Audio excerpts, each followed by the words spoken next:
I want to talk to you this morning about industry in the region and what we do, which is broader than water. So we're going to talk about a gamut of things. So NCIA has been around in one form or another for about 33 years. We were formerly called the Fort Saskatchewan Regional Industrial Association, changed our name in 2001, thereabouts. And we represent industry located in the counties of Strathcona, Sturgeon, Lamont, and the city of Fort Saskatchewan. So just a little bit about our membership and who we are. So there's a bunch of large players that we represent. And there's some smaller players down to industrial service companies as well that are part of our membership. Currently we employ about 6,100 people.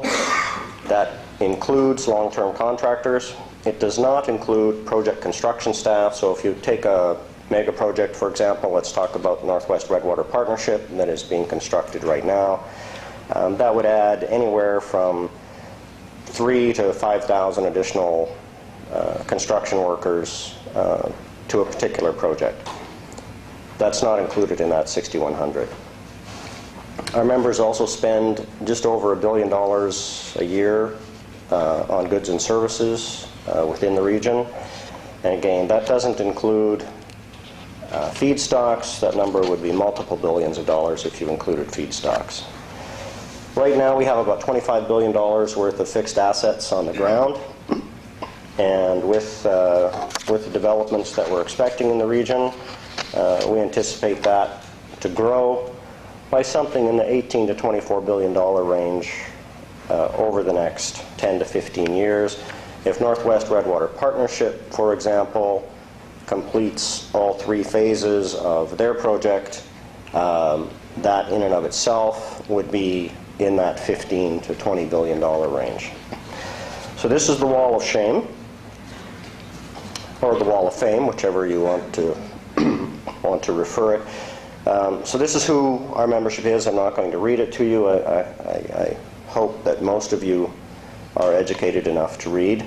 Well, those of you that aren't, please let me know. Raise of hands. Anyone can't read? Oh, okay, we're all good. I will point out that on this slide, bold type means you actually have assets functioning on the ground, i.e. you're operational. The folks that are in, I'm colorblind, I think it's blue, so some different color anyway. Those folks have land holdings in the region and have expressed interest in actually building something. Northwest Redwater Partnership is still blue, even though they're constructing. They're not operational at the moment. Happy to answer any questions anyone has about any of those entities. I can tell you quite a bit about any of them. This, whatever color that is, let's call it purple just for fun, is the boundary of Alberta's industrial heartland. For those of you that don't know, Alberta's industrial heartland is a designated region in the province of Alberta. It was designated about 15 years ago by the province of Alberta. Alberta's Industrial Heartland Association is a municipal government entity whose job is to encourage development in that region. NCIA is the voice of industry in that region, all of the existing industry. So what you'll notice, and it doesn't show up particularly well,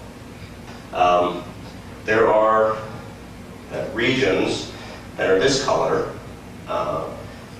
where there is development, and then the other areas that are a different color, and unfortunately you can't see them very well, where there really isn't much happening. So although it's a big region and there's lots of industry here, don't want to mislead you, there's still lots of land, lots of open spaces for things to happen.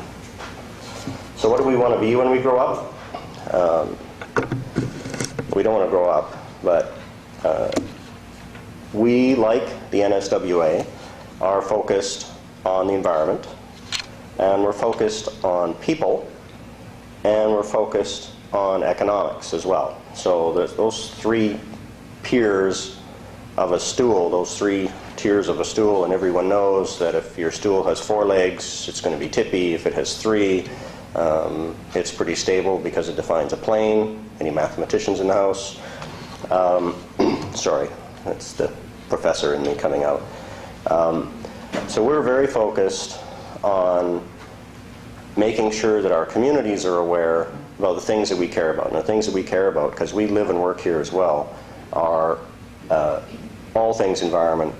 So that's much broader than just water. That's air, land, water, biodiversity. Those are things that we care about.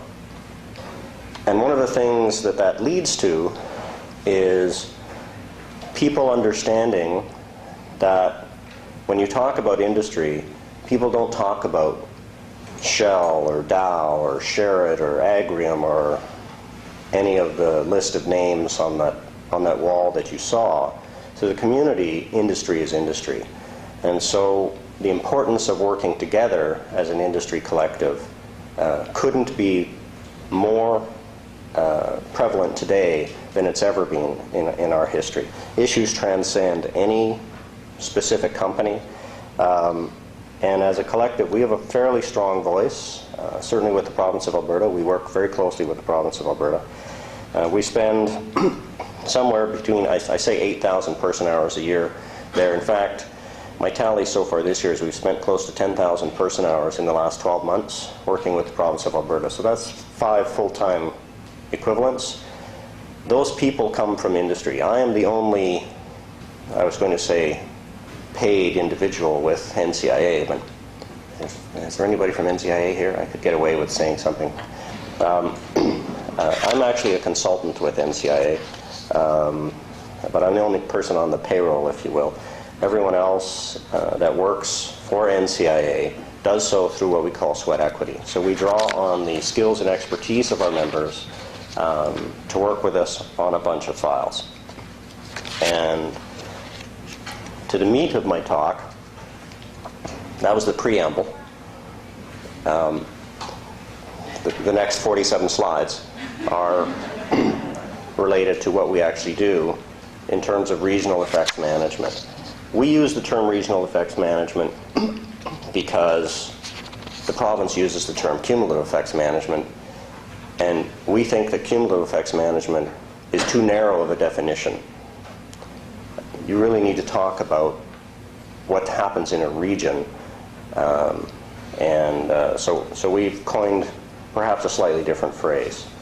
So if you think about regional effects management and the kinds of things that we as an industry collective are involved in, here's a number of them, and I'm going to spend a little bit of time on each of them.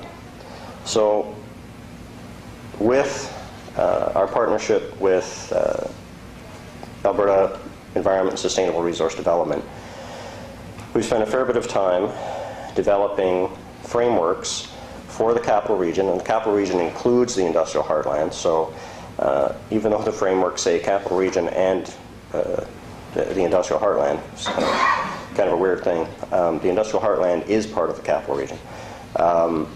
So there's a focus on air, and that includes sulfur dioxide, oxides of nitrogen, ozone, and fine particulate matter.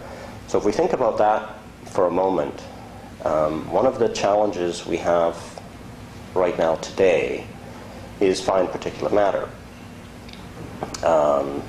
Some of you may know that a few stations, 2 in particular, both in Edmonton, bad Edmonton,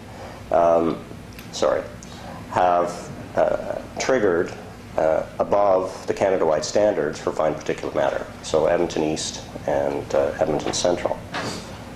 Well, what does that mean? Well, from a federal government perspective, that means you have to do something about it. So the province, working with a number of stakeholders, and industry is just one of those stakeholders at the table, we're trying to figure out, A, what causes the challenge with fine particulate matter, and then B, what we might be able to do about it. And it's important to understand that this is not an issue that can be solved by industry alone. Industry is in fact not even the major contributor to the issue, but we're not off the hook. But you, as residents and people that actually live in the, some of you live in the city of Edmonton, any large metropolitan center in the world has challenges with air quality as you continue to grow. The bulk of it related to transportation. So how do we deal with that? That's a non-trivial undertaking. So we're spending a fair bit of time trying to understand that, to put together a path forward that we can share with the federal government on what we think is possible and how we might be able to address that. And in fact, there's a large stakeholder meeting tomorrow, and hopefully I'm still functioning, that I can attend to speak to you on that. On water, there is a water management framework that was developed. It began being developed in 2007 during the time of Environment Minister Renner. And that framework has been in place now for a while. And the focus of that framework today, the implementation side of that focus of that framework today, is on getting a better understanding of effluent contributions to the river. As Chris talked about, the municipalities have actually begun a fairly detailed effluent characterization study to help understand what we're actually putting back to the river. Every approval holder in the province that discharges to the river has certain monitoring requirements related to water or air or whatever they are. But with respect to water specifically, not all of those monitoring requirements are the same as someone else. So when you're trying to do an effluent characterization, as an example, Shell measures certain parameters, Dow measures certain parameters, Agria measures certain parameters, but they're not consistent across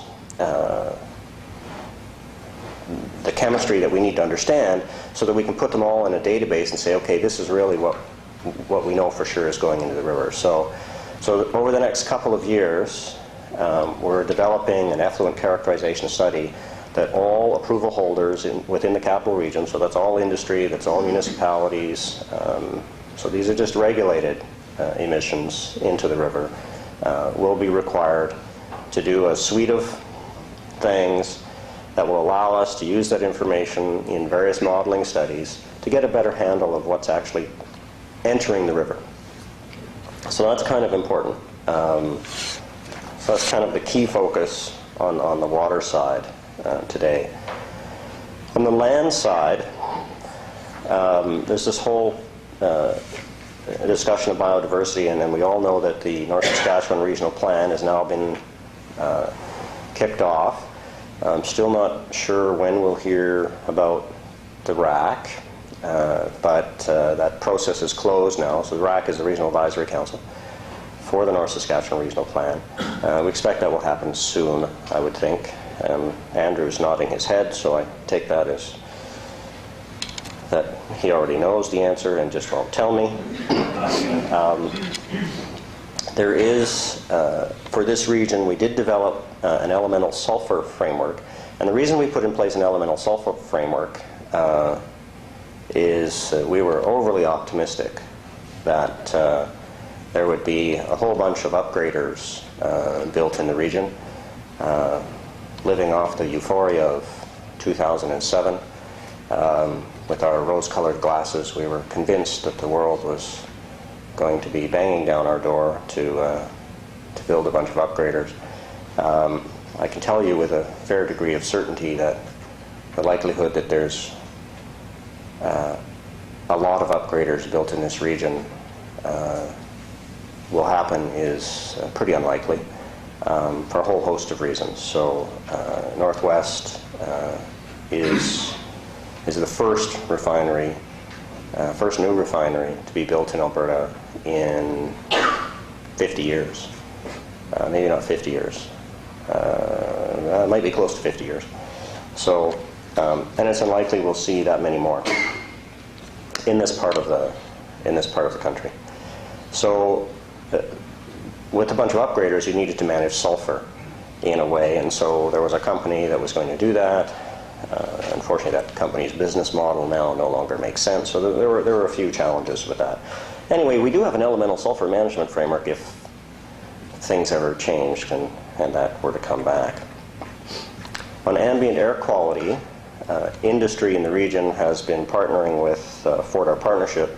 Fortar Partnership is a standalone society that monitors and reports on the ambient air quality in the region for us and for government. Again, it's a multi-stakeholder organization that has industry, public, and government representatives on it.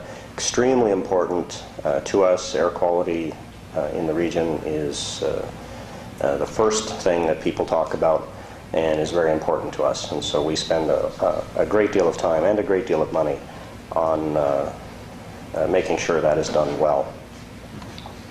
On the groundwater management side, we have been managing groundwater in the region for a long time. Every site, every member site, as part of their operating approval, is required to have a groundwater monitoring program. So every site has an annual monitoring requirement. They monitor the groundwater that underlies their sites, and they report that to Alberta Environment and Sustainable Resource Development.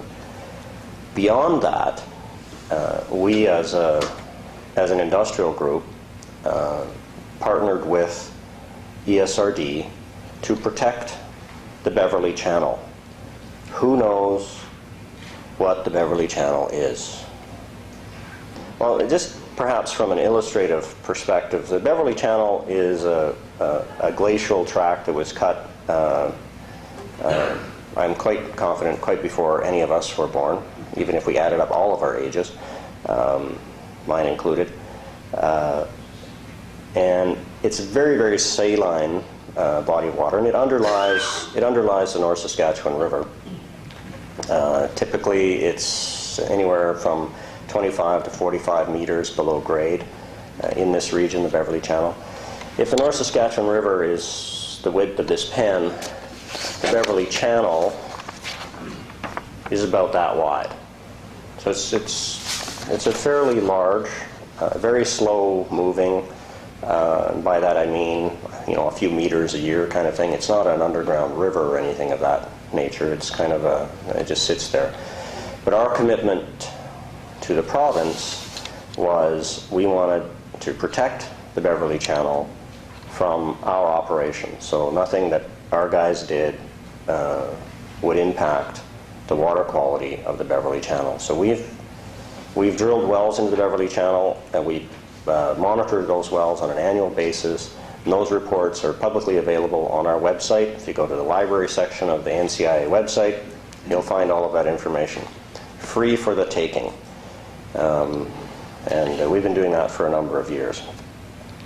And what we know is, while there are a couple of legacy issues that we're dealing with on a couple of sites with respect to groundwater contamination, that the Beverly Channel has not been impacted by industrial operations in the region. And that's quite interesting because it underlies almost all of the industry and residents in this region. So that's pretty cool. And our commitment is to maintain that protection. I gather in perpetuity, so I guess I've got a job for life if I want it. The other thing that we do is we manage odor. And you might not think that that's all that important, but if you think about the direction, the Alberta Energy Regulator, for example, is under Directive 60, is quite concerned about odor as well. Odor has a bizarre impact on people depending on what it is. So we've had an odor management protocol in place with the province for close to 15 years now. And it works kind of like a security system works. So if something happens, it triggers an alarm, and the alarm is a resident making a phone call, then the province then triggers the response team from a specific location within the heartland. That response team gathers data, feeds it back to the province. Province then circles back to the resident and or deploys additional resources if they're necessary. So it's quite an interesting system. We haven't had a lot of odor related complaints in the region, but we are prepared and we practice it on an annual basis to make sure that it works. And the other big thing that we do, it's fairly new, completely new to North America. It's never been done in North America before, and that's managing noise from industrial operations on a regional perspective. This has never been done in North America before. So we're the first, working with the Alberta Energy Regulator, to develop a regional noise management plan. And the whole purpose of that plan is to require our members to use a best management practices approach to managing noise. So if you're going to build anything in this region, you have to build it as quiet as it can be. If you're going to change something in this region, I introduce, retrofit, whatever, your equipment on your site, you have to make it as quiet as it can be in terms of what you can buy, what's available today. You can't go buy the cheapest pump that's available to replace your pump. You have to buy the best pump, quietest pump that's available. That's a formal requirement between us and the Alberta Energy Regulator. And in that way, over time, we will manage the noise profile. It's important to understand that as more and more industry develops in the region, that there will be pockets where noise goes up and there will be other pockets where noise goes down as older facilities retrofit. So our intention is to manage that. Now, to be fair, for those of you that live in the region, you're probably well aware that rail noise specifically is a challenge. Rail companies are an even bigger challenge. So if you think that it's possible to manage noise from rail companies, you're dreaming in Technicolor. Rail companies today are regulated under the British North America Act. They're not beholden to anybody. So that creates a bit of a challenge in working with them on some of these files. And in fact, they're not at the table on this file, and perhaps for good reason. That said, activities on our sites, we do have some control over, and that's where our focus will be. We have no control over what happens on the main lines or the spur lines. That's not something we have any control over.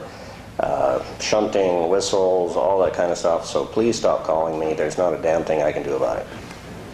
And then just a few fast facts, some of which we've already covered. Just in terms of the municipal tax contribution in the region is fairly substantial. But that's only a small amount, actually, of the contributions that industry makes to its communities. Industry is very active in supporting its communities in all kinds of ways, and we're proud to be members of the communities that we're involved with and that we operate in.